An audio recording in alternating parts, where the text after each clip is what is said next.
ശരി. ശ്രീ മിഥുൻ വിജയകുമാർ, ഇവിടെ ഒരു ഘട്ടത്തിൽ ഗവർണർ സർക്കാർ പോര് തുടർന്നു വരികയായിരുന്നു. അത് കുറച്ച് ശമിച്ചു എന്ന് തോന്നിയിരുന്നു ആർലേക്കർ ചുമതലയേൽക്കുമ്പോൾ. ആർലേക്കർ പക്ഷേ സർക്കാരുമായി യുദ്ധത്തിനല്ല പോകുന്നത്. സർക്കാരിൻ്റെ നയങ്ങളെ വിമർശിക്കുകയോ അല്ലെങ്കിൽ സർക്കാർ പാസ്സാക്കുന്ന ബില്ലുകൾ പിടിച്ചു വയ്ക്കുകയോ അങ്ങനെ സർക്കാരിൻ്റെ ദൈനംദിന പ്രവർത്തനങ്ങൾ ഇടപെടുകയല്ല. മറിച്ച് അദ്ദേഹം ചെയ്യുന്നത്, അദ്ദേഹം ഒരു സംഘപ്രവർത്തകൻ എന്ന പോലെ രാജ്ഭവനിൽ പെരുമാറുന്നു. RSS ഐഡിയോളോഗായിട്ടുള്ള ഗുരുമൂർത്തിയെ വിളിച്ച് ഓപ്പറേഷൻ സിന്ദൂറിനെ കുറിച്ചുള്ള പരിപാടിയിൽ പ്രസംഗിപ്പിക്കുന്നു. ഗുരുമൂർത്തിയാകട്ടെ കോൺഗ്രസിൻ്റെ ഉൾപ്പെടെയുള്ള മുൻ സർക്കാരുകളെ വിമർശിച്ചുകൊണ്ട് അവിടെ പ്രസംഗിക്കുന്നു. ഇപ്പോൾ ഇതാ എന്താണ്, ഭഗവദ്ധ്വജം കൈലേന്തിയ ഭാരതാംബയുടെ ചിത്രത്തിൽ പുഷ്പാർച്ചന നടത്തിയാലേ അവിടെ പരിസ്ഥിതി ദിനത്തോടനുബന്ധിച്ചുള്ള പരിപാടി നടത്താൻ പറ്റൂ എന്ന് വാശി പിടിക്കുന്നു. ഏറ്റവും തരം താണ നിലയിലേക്ക്, ഒരു ഗവർണറുടെ ഭരണഘടനാ പദവിയിൽ തരം താണ നിലയിലേക്ക്, ഒരു പാർട്ടി പൊളിറ്റിക്സിൻ്റെ ശൈലിയിലേക്ക് അദ്ദേഹം നീങ്ങുകയല്ലേ?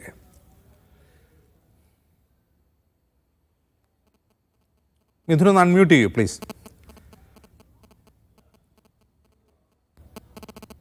ക്ഷണിക്കുകയും അദ്ദേഹത്തിന് പ്രസംഗിക്കാനുള്ളൊരു അവസരം കൊടുക്കുകയും പോളിസി മാറ്റേഴ്സുമായി ബന്ധപ്പെട്ട് രാജ്ഭവൻ അങ്ങനെ ക്ഷണിക്കാനുള്ള അധികാരമുണ്ട്. പലരെയും ക്ഷണിക്കാം. RSS എന്താ ഇവിടെ മാറ്റി നിർത്തപ്പെടേണ്ട ഒരു സംഘടനയാണോ? ഇവിടെ CPM-കാരെ ക്ഷണിച്ച പ്രശ്നമല്ലല്ലോ, കോൺഗ്രസ്സുകാരെ ക്ഷണിച്ച പ്രശ്നമല്ലല്ലോ, മറ്റേത് സംഘടനയെ ക്ഷണിച്ചാലും പ്രശ്നമല്ലോ. RSS എന്താ മാറ്റി നിർത്തപ്പെടണം? ഇവിടെ കോൺഗ്രസിന്റെ പ്രതിനിധി സംസാരിക്കുന്നത് ഞാൻ കേട്ടു. അദ്ദേഹം പറഞ്ഞത് കേട്ടാൽ RSS എന്തോ മാറ്റി നിർത്തപ്പെടേണ്ട ഒരു അൺടച്ചബിലിറ്റി കൾച്ചർ RSS-ന് നേരെ വേണം എന്ന രീതിയിലാണ് അദ്ദേഹം ഇവിടെ സംസാരിച്ചത് മൊത്തം തന്നെ. കാരണം 100 വർഷം തേക്കാൻ പോകുന്ന ഒരു സംഘടനയാണ്. അവർ പല മേഖലകളിലും പല കോൺട്രിബ്യൂഷൻസ് നടത്തിയിട്ടുണ്ട്. 1925 മുതൽ ഇന്നേക്ക് വരെ എടുത്തു നോക്കുകയാണെങ്കിൽ അവർ ചെയ്തിട്ടുള്ള പല മേഖലകളും, അതിപ്പം എന്താ പറയുക, ഇന്ത്യൻ ആർമിയെ സപ്പോർട്ട് ചെയ്യുന്നത് മുതൽക്ക് പല ഈ സേവാഭാരതി പോലുള്ള സംഘടനകൾ RSS-ന്റെ കീഴിലുള്ള അവർ ചെയ്യുന്ന ഓരോ പ്രവർത്തനങ്ങളെ ഒന്ന് വിലയിരുത്തിയാൽ മാത്രം മതി RSS എന്തൊക്കെ ചെയ്തിട്ടുണ്ടെന്ന് മനസ്സിലാക്കാൻ. ഇന്ത്യൻ ആർമിയെ സപ്പോർട്ട് ചെയ്യുന്നുണ്ടോ മിഥുൻ വിജയകുമാർ? സോറി, ഇന്ത്യൻ ആർമിയെ സപ്പോർട്ട് ചെയ്യുന്നുണ്ടോ RSS? എങ്ങനെയാണ് സപ്പോർട്ട് ചെയ്യുന്നത്? അല്ല, സേവാഭാരതിയുടെ സേവനങ്ങളെ കുറിച്ചൊന്നും താങ്കൾ അറിയാമല്ലോ. ഇന്ത്യൻ ആർമിയുടെ നമ്മുടെ ഇന്ത്യൻ ആർമിയെ എങ്ങനെയാണ് സപ്പോർട്ട് ചെയ്യുന്നത്? ചൈനീസ് യുദ്ധത്തിന്റെ സമയത്ത്, ചൈനയുമായിട്ട് ഇന്ത്യ യുദ്ധം ചെയ്യുന്ന സമയത്ത് ഏറ്റവും കൂടുതൽ RSS ആണ് അവർക്ക് സപ്ലൈസ് എത്തിച്ചത്. അത് താങ്കൾക്ക് അറിയോ? താങ്കളൊന്ന് വായിച്ചു നോക്കണം. എനിക്കറിയില്ല, അറിയാത്ത കാര്യം അതുകൊണ്ട് ചോദിക്കുന്നു. അല്ല, ഇന്ത്യ ചൈന വാർ സമയത്ത് പലപ്പോഴും ഇന്ത്യൻ ആർമിക്ക് സപ്ലൈസ് എത്തിക്കാൻ RSS-ന് വലിയൊരു പങ്ക് ഉണ്ടായിരുന്നു ആ സമയത്ത്. ഇന്ത്യൻ ആർമിക്ക് ഒരു യുദ്ധമുന്നണിയിൽ സപ്ലൈസ് എത്തിക്കാൻ വേണ്ടി ഒരു NGO-യെ, നോൺ ഗവൺമെന്റൽ ഓർഗനൈസേഷനെ സാധാരണ ഏൽപ്പിക്കാറില്ല. ഇനി ഇന്ത്യ ചൈന വാർ സമയത്ത് അങ്ങനെ എന്തെങ്കിലും ഉണ്ടായെന്ന് എനിക്കറിയില്ല. അല്ല, അവിടെയാണ് താങ്കൾ മനസ്സിലാക്കേണ്ടത്. ഇത് ആരും ഏൽപ്പിക്കുന്നതല്ല. ഇവരെ ചുമതല ഏൽപ്പിച്ച് ചെയ്യുന്ന ഒരു സംഘടനയല്ല. അവർ പല സമയത്തായിട്ട് വോളണ്ടിയർലി ഈ രാജ്യത്തിന് വേണ്ടിയിട്ട്, രാജ്യത്തിന്റെ നാഷണലിസം ഉയർത്തിപ്പിടിക്കാൻ വേണ്ടിയിട്ട് പല മേഖലകളിലും അവർ ഇടപെടൽ നടത്താറുണ്ട്. അത് ഈ രാജ്യത്തെ ജനങ്ങൾക്ക് വേണ്ടിയാണ്, ഈ രാജ്യത്തിന് വേണ്ടിയാണ്. അപ്പൊ അവിടെ ഇന്ത്യൻ ആർമി അവരോട് ആവശ്യപ്പെട്ടതല്ല. അവർ സ്വമേധയാ ഇന്ത്യ പാകിസ്ഥാൻ യുദ്ധകാലത്തും ഈ ആർമിക്ക് സപ്ലൈ ചെയ്തിട്ടുണ്ടാവുമല്ലോ സേവാഭാരതി. അത് ഞാൻ ചോദിച്ചിട്ടില്ല, ഞാൻ ചോദിക്കാം, എന്നിട്ട് പറഞ്ഞുതരാം അജിംസിനോട്. അപ്പം ചൈന യുദ്ധ കാലത്തുണ്ടായിരുന്ന അവരുടെ ഈ പറഞ്ഞ പോലുള്ള പല പ്രവർത്തനങ്ങളും പലപ്പോഴും ഡിസ്കസ് ചെയ്യപ്പെടുന്ന കാര്യങ്ങളാണ്. അപ്പൊ അത് ഇല്ലാത്ത കാര്യങ്ങളൊന്നും അല്ല. അപ്പൊ അത് അജിംസ് ഒരു പക്ഷേ RSS-നെ വിലയിരുത്താത്തത് കൊണ്ടാണ്. അപ്പൊ RSS-ന്റെ പല മേഖലകളിലുള്ള ഇടപെടൽ എടുത്ത് നോക്കിയാൽ മാത്രം മതി. സേവാഭാരതി അതിന്റെ കീഴിലുള്ള ഒരു സംഘടനയാണ്. അവർ ചെയ്യുന്ന കാര്യങ്ങൾ, കേരളത്തിലെ ഫ്ലഡ് സിറ്റുവേഷൻ ഉണ്ടായപ്പം സേവാഭാരതി എത്രയോ ആളുകളുടെ എന്താ പറയുക പ്രശ്നങ്ങൾ പരിഹരിക്കാൻ വേണ്ടിയിട്ട് ഓടി വന്നിട്ടുണ്ടായിരുന്നു. അപ്പൊ അതൊക്കെ തന്നെ ഒന്ന് വിലയിരുത്തിയാൽ RSS ഈ രാജ്യത്തിന് വേണ്ടി എന്ത് ചെയ്തു എന്ന് മനസ്സിലാക്കാൻ പറ്റും. അപ്പൊ RSS മാറ്റി നിർത്തപ്പെടണം, ഇവിടെ RSS-ന് നേരെ ഒരു അൺടച്ചബിലിറ്റി കൾച്ചർ വേണം എന്ന് സംസാരിക്കുമ്പം RSS പ്രതിനിധികൾ വേദിയിൽ വരാൻ പാടില്ല, സംസാരിക്കാൻ പാടില്ല, ഇവിടെ കോൺഗ്രസും കമ്മ്യൂണിസ്റ്റും മാത്രം മതിയോ? അപ്പം അങ്ങനെയുള്ള ഒരു എന്താ പറയുക, ഒരു അൺടച്ചബിലിറ്റി കൾച്ചർ ഉണ്ടാക്കാൻ നോക്കരുത്. എല്ലാവരും ക്ഷണിക്കപ്പെടേണ്ടവരാണ്. ഗുരുമൂർത്തി വന്ന് പ്രസംഗിച്ചു കഴിഞ്ഞാൽ അവിടെ ഒരു ബുദ്ധിമുട്ടുണ്ടാകാൻ പോകുന്നില്ല. ഓപ്പറേഷൻ സിന്ദൂറിനെ കുറിച്ചാണ് അവിടെ സംസാരിക്കുന്നത്. അപ്പം അങ്ങനെയുള്ള വിഷയങ്ങളിൽ ഈ എന്താ പറയുക, രാജ്ഭവനിലേക്ക് ഇങ്ങനെയുള്ള ആളുകൾ വന്നു, അതൊരു വലിയ പ്രശ്നമായി. ഈ ഭാരതമാത എന്ന ഒരു ഈ ഭാരതമാതയുടെ ഒരു പോസ്റ്റർ അവിടെ ഉണ്ട്, അതൊരു വലിയ വിഷയമാവുന്നു. ഇതൊക്കെ എങ്ങനെയാണ് അതാണല്ലോ പ്രധാനപ്പെട്ട തർക്ക വിഷയം. അങ്ങനെ ഒരു ഭാരതമാതാവിന്റെ സിംബൽ രാജ്ഭവനിൽ വെക്കുന്ന പ്രശ്നമല്ലേ? അല്ല, ഭാരതമാതാവ് എന്ന് പറയുന്നത് RSS-ന്റെ സങ്കല്പമാണോ? ഭാരതമാതാവിന്റെ സങ്കല്പമല്ല, RSS സങ്കല്പമേ അല്ല. RSS ആരും വിട്ടുകൊടുത്തിട്ടില്ല. എന്റെ ചോദ്യം, അവിടെ ഉപയോഗിച്ച ആ സിംബൽ RSS മാത്രം ഉപയോഗിക്കുന്ന സിംബലാണ്, അതുകൊണ്ടാണ് പ്രശ്നം.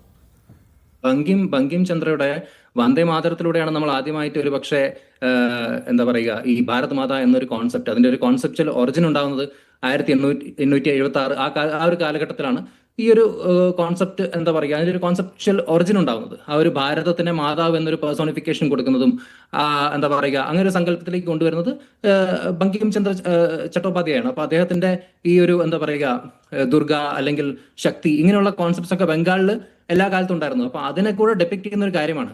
അത് ഈ ആനന്ദ് മഠനെ കുറിച്ച് കാൾ ഓൾസൺ എന്നൊരു സോഷ്യൽ സയന്റിസ്റ്റ് പറയുന്നുണ്ട്. അതായത് Bankim Chandra Chattopadhyay transforms Bharat Mata into a fully fleshed Hindu goddess and the symbol of India. അപ്പം ആ ഒരു കോൺസെപ്റ്റ് ദുർഗ അല്ലെങ്കിൽ ഭാരത് മാത ഒരു ഹിന്ദു ഗോഡസ് ആണ് എന്നൊരു കോൺസെപ്റ്റിലേക്ക് ബങ്കിം ചന്ദ്രയാണ് കൊണ്ടുവന്നതെന്ന് പല ആളുകളും വിലയിരുത്തി കഴിഞ്ഞിട്ടുണ്ട്. അപ്പം കോൺഗ്രസിന്റെ നേതാവ് ഇവിടെ പറയുന്നത് അത് RSSന്റെ കോൺസെപ്റ്റ് ആണെന്നാണ്. അപ്പൊ ദുർഗ എന്ന രീതിയിൽ ഡെപ്പിക്ട് ചെയ്യുന്നത് ഇത് എന്താ പറയുക, ഇത് RSS അല്ല, ഇത് പണ്ട് മുതൽക്കേ ആ ഒരു കോൺസെപ്റ്റ് ഉണ്ടായ കാലം മുതൽക്കേ അങ്ങനെ തന്നെയാണ്. കാരണം ഈ വന്ദേ മാതരത്തിൽ തന്നെ തവം ഹി ദുർഗ എന്നൊരു വരിയുണ്ടല്ലോ. അപ്പം ആ ദുർഗ കോൺസെപ്റ്റ് അല്ലെങ്കിൽ ഒരു ഹിന്ദു ഗോഡസ് എന്നൊരു കോൺസെപ്റ്റ് അതിന് പണ്ട് മുതൽക്കേ ഉണ്ട്. പിന്നെ അതിന്റെ വിഷ്വൽ ഡെപ്പിക്ഷൻ വരുന്നത് കുറെ കൂടെ കഴിഞ്ഞിട്ടാണ്. അബനീന്ദ്രനാഥ് ടാഗോർ, രവീന്ദ്രനാഥ് ടാഗോറിന്റെ കസിൻ അതായ പുള്ളിയാണ് അതിനൊരു വിഷ്വൽ ഡെപ്പിക്ഷൻ കൊടുക്കുന്നത്. പിന്നെ പല കാർട്ടോഗ്രാഫേഴ്സും പല ആർട്ടിസ്റ്റും അതിനെ മറ്റ് പല രീതിയിലും പ്രസന്റ് ചെയ്യാൻ തുടങ്ങി. അതിൽ വരുന്ന ഒരു പ്രസന്റേഷന്റെ ഭാഗമായിട്ട് മാത്രമാണ് മിഥുൻ പറഞ്ഞു. ഈ ക്രോണോളജിയിൽ ഒരു പ്രശ്നമുണ്ട് മിഥുൻ. ആനന്ദമഠം എന്ന് പറയുന്ന നാടകത്തിൽ ആദ്യമായി ഭാരതമാതാവിനെ കുറിച്ചുള്ള ഡെപ്പിക്ഷൻ ഉണ്ട്, ശരിയാണ്. പക്ഷേ ഭാരതമാതാവിൻ്റെ ഒരു ചിത്രം ആദ്യമായി വരയ്ക്കുന്നത് 1981 അത് വരച്ചത് മലയാളിയായ രാജാ രവിവർമ്മയാണ്. അപ്പോൾ ആരാണ് ഇതിൻ്റെ യഥാർത്ഥത്തിലുള്ള ഉടമ? ഈ ആശയത്തിൻ്റെ ഉടമ ആരാണ്?